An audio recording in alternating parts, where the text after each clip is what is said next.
Hi, ನಾನು ನಿಮ್ಮ ವಿಜಯ. ನೀವು ನೋಡ್ತಿದ್ದೀರಾ ವಿಜಯ ಲಾಕ್ಸ್ ಬಿದ್ರ.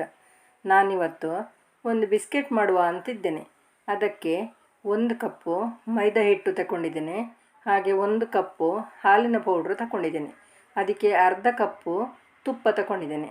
ಈ ಮೈದನ್ನು ನಾವು ಬಾಣಲೆಯಲ್ಲಿ ಹಾಕಿ ತುಪ್ಪ ಹಾಕದೇನೆ ಚೆನ್ನಾಗಿ ಹುರಿಬೇಕು. ಸ್ವಲ್ಪ ಕಲರ್ ಬರಬೇಕು ಅದು. ಆದ ನಂತರ ಈ ಹಾಲಿನ ಪುಡಿನ ಸ್ವಲ್ಪ ತಣ್ಣಗಾಗಲಿಕ್ಕೆ ಬಿಟ್ಟು ಹಾಲಿನ ಪುಡಿ ಸೇರಿಸಿ ನಾವು ತುಪ್ಪ ಹಾಕಿ ಇದನ್ನು ಸ್ವಲ್ಪ ಚಿಟಿಕೆ ಉಪ್ಪು ಹಾಕಿ ಕಲಸಬೇಕು. ನಂದು ಸ್ವಲ್ಪ ಇಲ್ಲಿ ವಿಡಿಯೋ ಮಿಸ್ ಆಗಿದೆ, ಅದಕ್ಕೆ ನಾನು ತೋರಿಸಲಿಕ್ಕಾಗಲಿಲ್ಲ.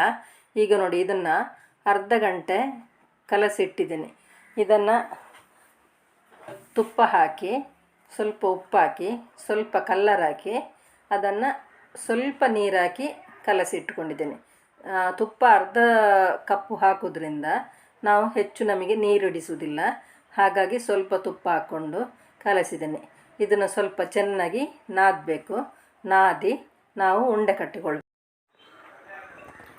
ನಾನು ಹುರಿಯುವಾಗ ನಿಮಗೆ ತೋರಿಸುವಂತಲಿದ್ದೆ, ಆದರೆ ಮಾಡಿದ ವಿಡಿಯೋ ಸ್ವಲ್ಪ ಮಿಸ್ ಆಯಿತು, ಹಾಗಾಗಿ ನಿಮಗೆ ತೋರಿಸಲಿಕ್ಕಾಗಲಿಲ್ಲ. ಈಗ ನೋಡಿ, ಇದನ್ನು ಚೆನ್ನಾಗಿ ನಾದಿಕೊಳ್ತಿದ್ದೇನೆ. ಇದಕ್ಕೆ ಈ ರೀತಿ ಸಣ್ಣ ಸಣ್ಣ ಉಂಡೆ ಮಾಡಿಕೊಳ್ಬೇಕು. ಸಣ್ಣ ಸಣ್ಣ ಉಂಡೆ ಮಾಡಿ ಇಟ್ಕೊಂಡ್ರೆ ಮತ್ತೆ ನಮಗೆ ಶೇಪ್ ಕೊಟ್ಟು ಹಾಕ್ಕೊಳ್ಳಿಕ್ಕಾಗತ್ತೆ.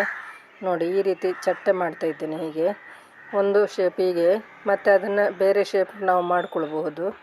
ಈಗ ಎಲ್ಲ ಹೀಗೇ ಮಾಡಿಕೊಳ್ಬೇಕು.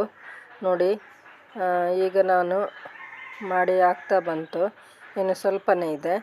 ಈಗ ನೋಡಿ, ಎಲ್ಲ ಮಾಡಿ ಆಯಿತು.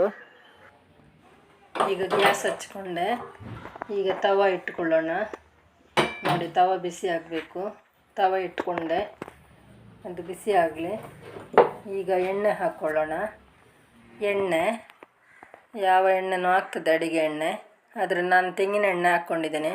ಬಿಸ್ಕೆಟಿಗೆಲ್ಲ ತೆಂಗಿನ ಎಣ್ಣೆ ಸ್ಮೆಲ್ ಒಳ್ಳೆಯದಿರುತ್ತೆ. ಬೇರೆ ಎಣ್ಣೆ ಹಾಕ್ಕೊಳ್ಬೋದು, ಅವರವರಿಗೆ ಇಷ್ಟ ಇದ್ದಾಗೆ. ಸಣ್ಣ ಉರಿಯಲ್ಲಿ ನಾವು ಇಡಬೇಕು. ಬೆಂಕಿ ಜೋರಾದರೆ ಕಪ್ಪಾಗ್ತದೆ. ನೋಡಿ, ಈ ಶೇಪಲ್ಲಿ ಮಾಡಿದ್ದೇನೆ ನಾನು. ಸ್ವಲ್ಪ ಈ ಶೇಪಲ್ಲಿ ಮಾಡಿದ್ದೇನೆ. ಇನ್ನು ಸ್ವಲ್ಪ ಬೇರೆ ಮಾಡುವ ನಾವು. ನೋಡಿ, ಹೀಗೆ ಎಲ್ಲದನ್ನ ಮಾಡ್ಕೊಂಡಿದ್ದೇನೆ. ನೋಡಿ, ಸ್ವಲ್ಪ ಹೀಗೆ ಮಾಡ್ಕೊಂಡಿದ್ದೇನೆ. ನೋಡಿ, ಅದು ಈ ರೀತಿ ಮಾಡಿ ಹಾಕಿದೆ. ಒಂದು ಸ್ವಲ್ಪ ಈ ರೀತಿ ಮಾಡಿದೆ. ಈಗ ಮುಚ್ಚಳ ಮುಚ್ಚಿ ಬೇಯಿಸುವ. ಅದನ್ನು ಮುಚ್ಚಳ ಮುಚ್ಚಿ ಬೇಯಿಸಬೇಕು. ಸ್ವಲ್ಪ ಮೀಡಿಯಮ್ ಬೆಂಕಿ, ಅಂದರೆ ಸಣ್ಣ ಉರಿಯಲ್ಲಿ ಇಡಬೇಕು. ಇದನ್ನು ತುಂಬ ಬೆಂಕಿ ಇಟ್ಟರೆ ಅದು ಸಕ್ಕರೆ ಹಾಕಿದ್ದೇವಲ್ಲ, ಹಾಗಾಗಿ ನಾವು ಅದು ಕಪ್ಪಾಗುತ್ತೆ. ಈಗ ನೋಡಿ, ಇನ್ನೊಂದು ಥರದ್ದು ಮಾಡ್ಕೊಳ್ತಿದ್ದೀನಿ. ನೋಡಿ, ಇದು ಬೇಕರಿಯಲ್ಲೆಲ್ಲ ಸಿಗ್ತದಲ್ಲ, ಇದು ಬಿಸ್ಕೆಟ್, ಅದೇ ರೀತಿದು ಮಾಡಿದ್ದೇನೆ. ನಾವು ಓವೆನಲ್ಲೆಲ್ಲ ಮಾಡೋದಾದರೆ ಸ್ವಲ್ಪ ಕಪ್ಪಾಗೋದಿಲ್ಲ, ತುಂಬ ಚೆನ್ನಾಗಿ ಬರುತ್ತೆ. ಇದರಲ್ಲಿ ಮಾಡುವಾಗ ಸಕ್ಕರೆ ಹಾಕಿದ ಕಾರಣ ಸ್ವಲ್ಪ ಕಪ್ಪು ಬರುತ್ತೆ, ಆದರೆ ಟೇಸ್ಟ್ ಎಲ್ಲ ಸ್ವಲ್ಪನೇ ವ್ಯತ್ಯಾಸ ಇರೋದಿಲ್ಲ. ನಾವು ಬೇಕರಿಯಿಂದ ತಂದ ಹಾಗೆ ಇರುತ್ತೆ, ತುಂಬ ಚೆನ್ನಾಗಿರುತ್ತೆ. ಶೇಪ್ ಯಾವ ಶೇಪ್ ಬೇಕಾದರೂ ಕೊಡ್ಬೋದು. ನೋಡಿ, ಹೀಗೆ ಇಷ್ಟು ಕಾದರೆ ಸಾಕು. ತೆಗೆದುಕೊಳ್ಳೋಣ. ನೋಡಿ, ಈ ರೀತಿ. ನೋಡಿ, ಈ ರೀತಿ ಅದು ಕಾಯಿಸ್ಬೇಕು. ಎರಡು ಸೈಡ್ನು ನಾವು ಕಾಯಿಸ್ಬೇಕಂದ್ರೆ ತುಂಬ ಎಣ್ಣೆಯಲ್ಲಿ ಹಾಕಿ ಇದು ಮಾಡೋದು ಬೇಡ. ಇಷ್ಟು ಎಣ್ಣೆ ಸಾಕಾಗ್ತದೆ. ನೋಡಿ, ತುಂಬ ಚೆನ್ನಾಗಿ ಬರ್ತಾ ಉಂಟು. ತುಂಬ ಚೆನ್ನಾಗಿ ಬಂದಿದೆ. ಒಳ್ಳೆ ಟೇಸ್ಟಿಯಾಗಿರುತ್ತೆ. ಅದು ಒಂದೊಂದು ಕಾಯುವಾಗ ತೆಗೆದ್ರೆ ಒಂದೊಂದು ಹಾಕ್ಬೋದು ನಾವು, ತೊಂದರೆ ಇಲ್ಲ.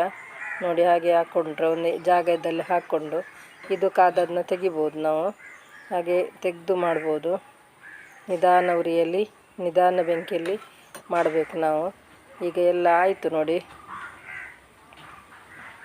ಈಗ ಆಯಿತು ಎಲ್ಲ. ನೋಡಿ, ಇಷ್ಟು ಕಾದರೆ ಸಾಕು. ತುಂಬ ಚೆನ್ನಾಗಿ ಬಂದಿದೆ. ನೋಡಿ, ಎಲ್ಲ ತೆಗ್ದಾಯ್ತು ಈಗ. ನೋಡಿ, ಇದೇ ರೀತಿ ಎಲ್ಲದನ್ನ ಮಾಡಿಕೊಳ್ಬೇಕು. ಹೀಗೇನೆಲ್ಲ ಮಾಡ್ಕೊಳ್ತೇನೆ.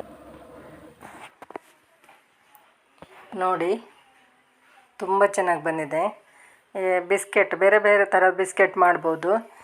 ತುಂಬ ಚೆನ್ನಾಗಿ ಬಂದಿದೆ. ಇದು ಡಿಸೈನ್ ಕೂಡ ಹಾಗೆ ನಾವು ಡಿಸೈನ್ ಬೇರೆ ಮಾಡೋದಾದರೆ ಬೇರೆ ಮಾಡ್ಕೊಳ್ಬೋದು. ನಾನಿಲ್ಲಿ ತುಂಬ ಡಿಸೈನಲ್ಲಿ ಮಾಡಲಿಲ್ಲ, ಒಂದು 2 ಥರ ಡಿಸೈನ್ ಮಾಡಿದ್ದೇನೆ ಅಷ್ಟೇ. ಅದಕ್ಕೆ ಡಿಸೈನ್ ಎಂತ ಕೊಡಲಿಲ್ಲ, ಶೇಪ್ 2 ಥರ ಮಾಡಿದ್ದೇನೆ. ತುಂಬ ಚೆನ್ನಾಗಿ ಬಂದಿದೆ. ನೋಡಿ ಒಳಗೆ ನೋಡಿ ಈ ರೀತಿ ಬಂದಿದೆ. ತುಂಬ ಚೆನ್ನಾಗಿ ಬೆಂದಿದೆ ಅದು, ಹಾಗೆ ತುಂಬ ಚೆನ್ನಾಗಿ ಬಂದಿದೆ. ನೋಡಿ ಮಾಡಿ ತಿನ್ನಿ, ಲೈಕ್ ಮಾಡಿ, ಶೇರ್ ಮಾಡಿ, ಕಮೆಂಟ್ ಮಾಡಿ. ನಾನು ಒಳ್ಳೆ ವಿಡಿಯೋದೊಂದಿಗೆ ಮಂಗಳವಾರ ಬರ್ತೇನೆ. ಬಾಯ್.